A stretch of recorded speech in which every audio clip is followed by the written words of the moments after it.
નમસ્કાર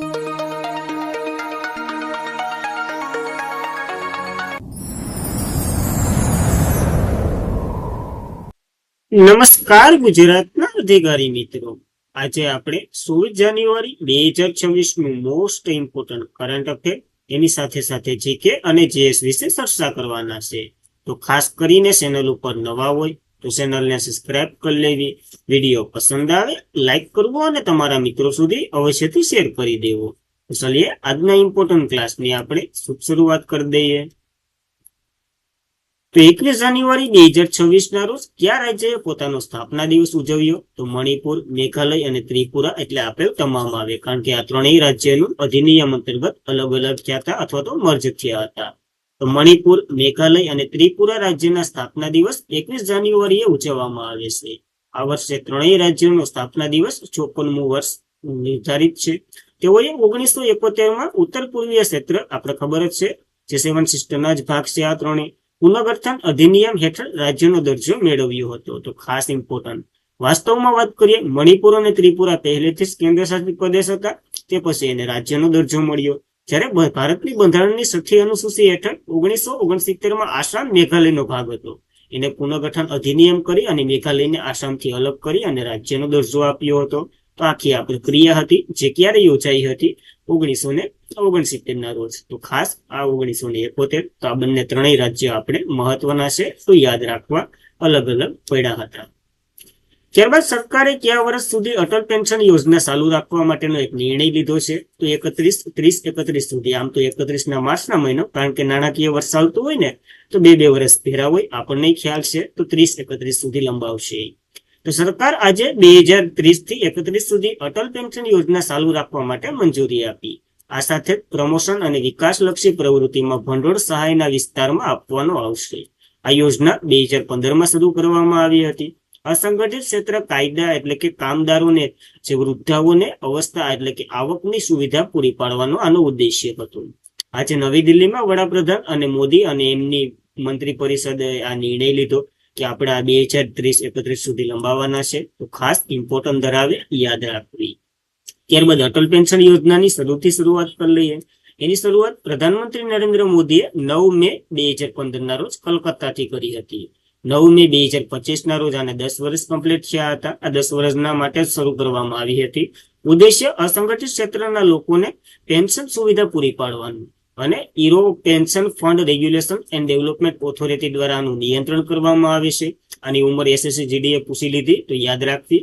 18 થી 40 વર્ષની વર્ષ મર્યાદાના લોકો હોય ને, એ આમાં રોકાણ કરી શકે. પછી 60 વર્ષ પૂર્ણ થાય ત્યારબાદ તેને દર મહિને 1000 થી 15000 સુધી, એટલે કે 1000 થી 15000 સુધીની કમાણી મળે છે, તેમને જુસ્સો મળે છે. અને પ્રીમિયમ વ્યક્તિ કઈ ઉંમર લગ્ન કરી શકે છે તેનો આધાર રાખે છે, એટલે કઈ ઉંમરે એ લગ્ન કરી શકે છે એનો પણ આધાર આ જ પ્રીમિયમ રાખે છે.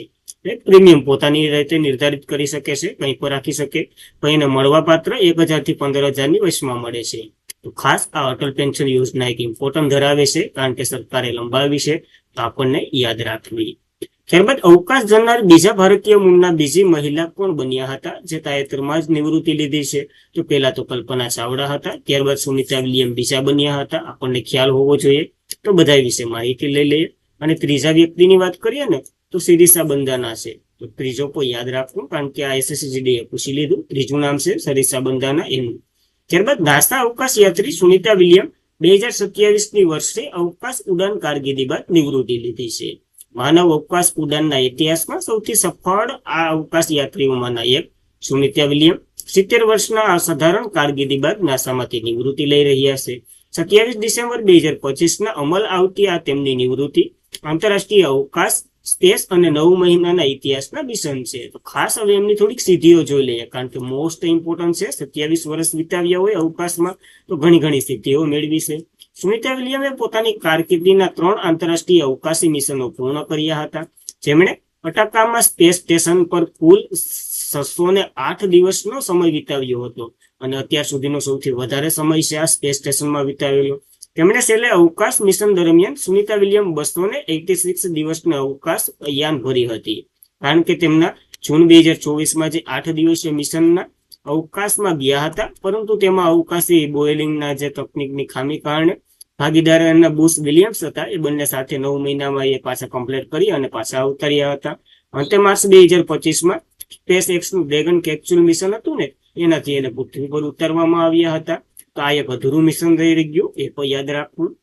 ત્યારબાદ કલ્પના ચાવડા પછી સુનિતા વિલિયમ અવકાશમાં જનાર ભારતીય મૂળના બીજા વ્યક્તિ હતા, તો ખાસ ઇમ્પોર્ટન્ટ ધરાવે. અને સુનિતા અવકાશના મેરાથોનમાં દોડનાર પ્રથમ વ્યક્તિ હતા, ઇમ્પોર્ટન્ટ છે. તેમણે 9 સ્પેસ વોક કર્યા. આ દરમિયાન તેમણે અવકાશમાં 62 કલાક અને 6 મિનિટ વિતાવ્યું હતું. જે કોઈ મહિલાનું આ અવકાશ યાત્રીઓનું સૌથી વધારે છે. એટલે કોઈ મહિલાએ અવકાશ યાત્રીમાં આવું કર્યું હોય ને, એમાં સૌથી વધારે છે. આવી બધી સ્થિતિ જાણી અને આપણે 2008માં એને પદ્મભૂષણ આપ્યો હતો, તો ખાસ ઇમ્પોર્ટન્ટ ધરાવે. અને અવકાશમાં જનાર પ્રથમ ભારતીય તો આપણને ખબર જ છે, 1984માં ગયા હતા. તો એ નામ પણ આપણને યાદ રાખવું ઇમ્પોર્ટન્ટ છે. ત્યારબાદ ઘન કચરાનું 100% વૈજ્ઞાનિકરણ પ્રક્રિયા હાસિલ કરનાર યુપીનું પ્રથમ એટલે કે ઉત્તર પ્રદેશનું પ્રથમ શહેર કયું બન્યું છે? તો લખનઉ ઉત્તર પ્રદેશનું પ્રથમ શહેર બન્યું છે. અને શું કર્યું તો જોઈ લે, મજા આવશે. સ્વચ્છ ભારત મિશન હેઠળ શહેર હેઠળ મ્યુનિસિપલ ઘન કચરાનું 100% વૈજ્ઞાનિકરણ પ્રક્રિયા હાસિલ કરનાર લખનઉ ઉત્તર પ્રદેશનું પ્રથમ શહેર બન્યું છે. પ્રશ્ન તો અહીંથી જ આવશે. આ સિદ્ધિ શિવારી સોલ્ડ વેસ્ટ મેનેજમેન્ટ પ્લાન્ટના કર્યા પછી જ મળી છે એમને, જેને શહેરમાં શૂન્ય તાજા કચરાના ડમ્પ શહેર કેન્દ્ર તરીકે સ્થાન મળ્યું. અને નવા ઉદઘાટન કરેલા આ પ્લાન્ટની ક્ષમતા 700 મેટ્રિક ટન છે. તો અહીંયા શું કર્યું તો લખનઉ નગરપાલિકાએ દરરોજમાં જે ઉત્પન્ન થતા 2100 મેટ્રિક ટન થી વધુ કચરાની પ્રક્રિયાના ખુલ્લા કચરામાં ફેંકવાની સમસ્યાને અસરકારક દૂર કરી. શું કર્યું તો ઉદાહરણ તરીકે પ્લાસ્ટિક અને કાગળ કચરાને સિમેન્ટ અને કાગળના ઉદ્યોગમાં પરત મોકલી દેવામાં આવ્યા. કાર્બનિક કચરાને, જેનો ઉપયોગ ખેતી અને બાગાયતી કરી રહ્યું છે, અને બાકીના જે ઉદ્યોગ લેફ્ટનિંગ અને બાંધકામના હેતુથી જે કચરો વધ્યો એનું બાંધકામ અને લેફ્ટનિંગ ને વગેરે કરી નાખ્યું. તો બધો કચરો આમ કરી નાખ્યો, કારણ કે એનો યુઝ કરી લીધો, એટલે બધો કચરો સમાપ્ત થઈ ગયો. અને આવું કરનાર લખનઉ પ્રથમ શહેર બન્યું છે, તો આપણને યાદ રાખવું પડશે. ત્યારબાદ મારુતિ સુઝુકી ગુજરાતના મેગા કાર પ્લાન્ટ સ્થાપશે. તો ગુજરાત સરકારે મારુતિ સુઝુકી ઇન્ડિયા લિમિટેડને ગુજરાતની એક મોટી નવી કાર ઉદ્યોગ સુવિધાના રોકાણ પત્ર પર વિનિમય કર્યું, એટલે કે સાઇન કરી છે. આ પ્લાન્ટ ખોરાજ, જે ગાંધીનગરમાં આવેલું છે, ત્યાં 35,000 કરોડ રોકાણ સાથે સ્થાપિત કરવામાં આવશે. આ પ્રોજેક્ટ ભારતના ઓટોમોબાઈલ ક્ષેત્રે એક મોટી નોંધપાત્ર પ્રોત્સાહન દર્શાવે છે. અને નવું મારુતિ સુઝુકીનું પ્લાન્ટ છે ને, એ ગુજરાતના ખોરેજ ખાતે સ્થપાશે અને લગભગ 750 એકર જમીનમાં ફેલાયેલું. ઉત્પાદન વગેરે નો યાદ રાખવાનું હોય, કારણ કે એના પ્રશ્ન આવતા જ નથી. ઘણા ઉત્પાદન જ ગોખાવ્યા કરે, તો આપણને જરૂરી નથી. ત્યારબાદ 19 જાન્યુઆરીએ રાષ્ટ્રીય આપત્તિ પ્રતિભાવ દળે કેટલામો સ્થાપના દિવસ ઉજવ્યો છે પોતાનો? તો 21મો સ્થાપના દિવસ ઉજવ્યો છે. ખાસ યાદ છે ને, જે કપટ સમયે મદદ કરી આજ. તો દર વર્ષે 19 જાન્યુઆરીએ ભારતીય રાષ્ટ્રીય આપત્તિ પ્રતિભાવ દળ, જેની વર્ષગાંઠની યાદમાં NDRF ની સ્થાપના દિવસ છે. તો નેશનલ ડિઝાસ્ટર રિસ્પોન્સ ફોર્સ, ખાસ યાદ રાખવું.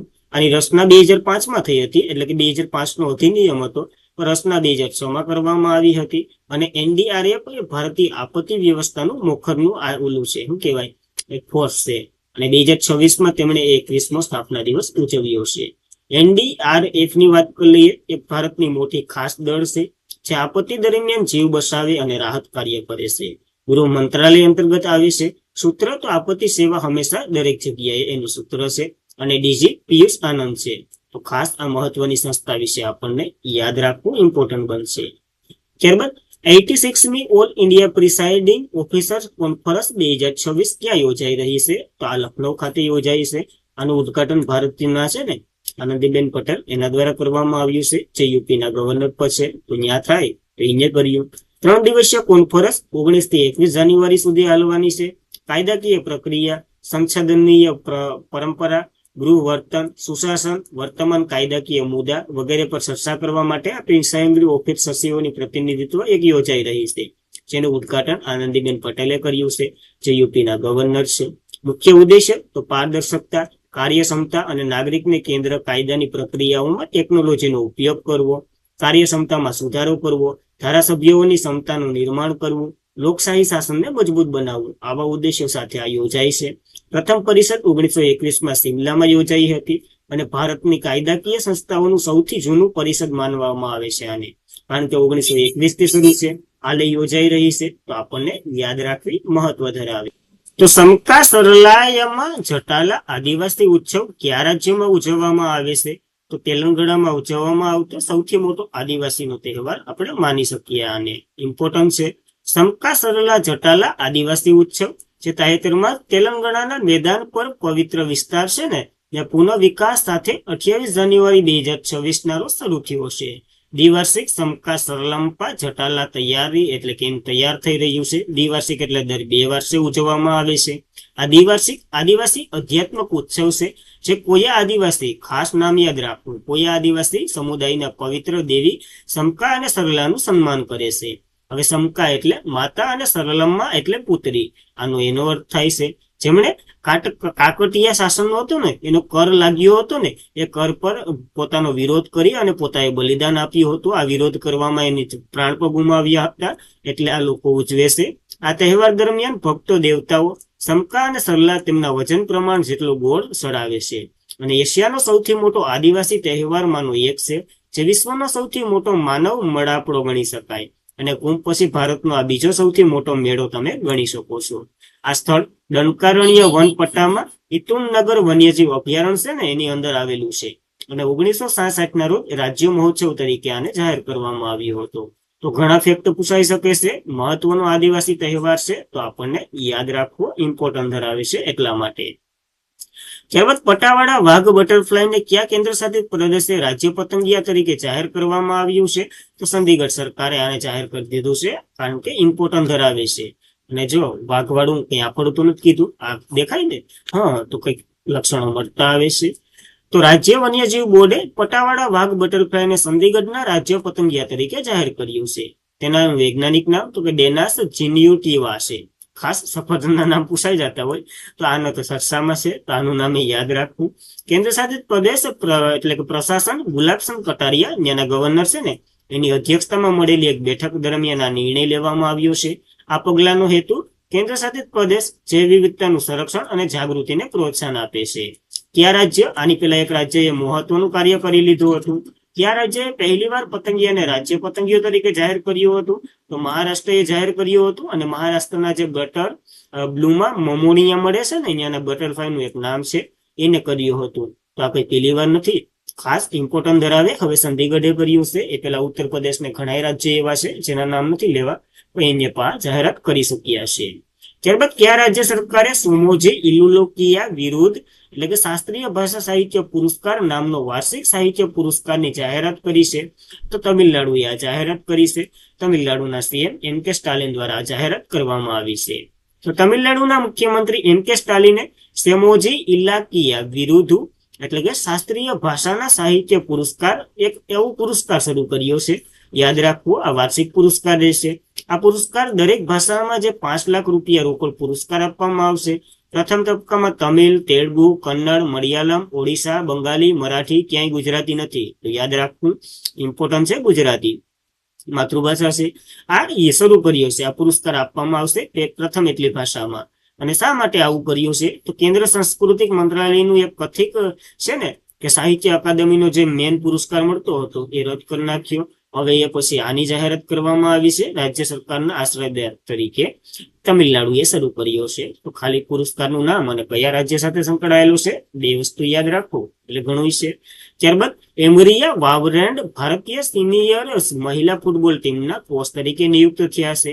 તો ઓલ ઇન્ડિયા ફૂટબોલ ફેડરેશને મંગળવારે એટલે 20 જાન્યુઆરી 2026 ના રોજ કોસ્ટ રિયાના છે એમરિયા વાલવેર્ડ એ ભારતીય સિનિયર મહિલા ટીમના મુખ્ય કોચ તરીકે નિયુક્ત કરવામાં આવ્યા છે.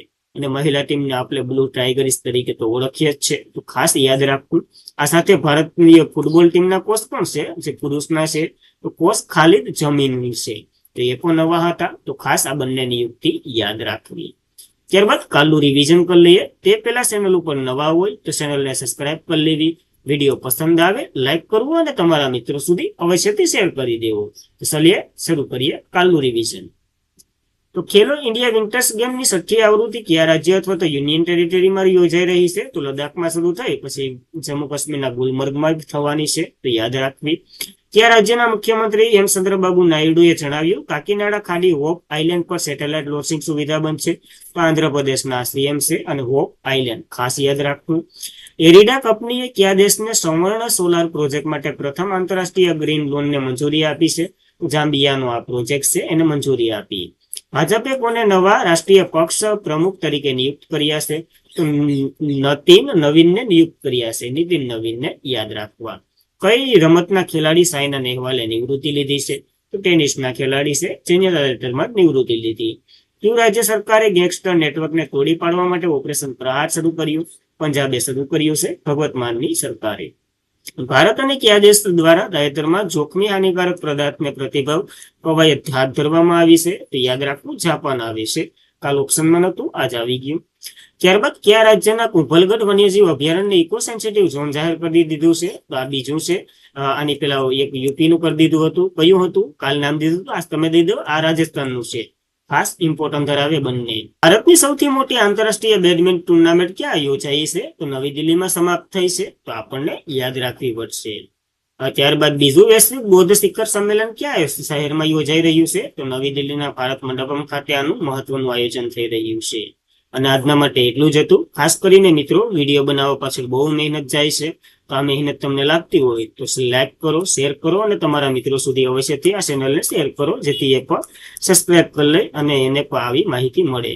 તો આજના માટે એટલું જ હતું. જય હિન્દ, જય ભારત, ધન્યવાદ.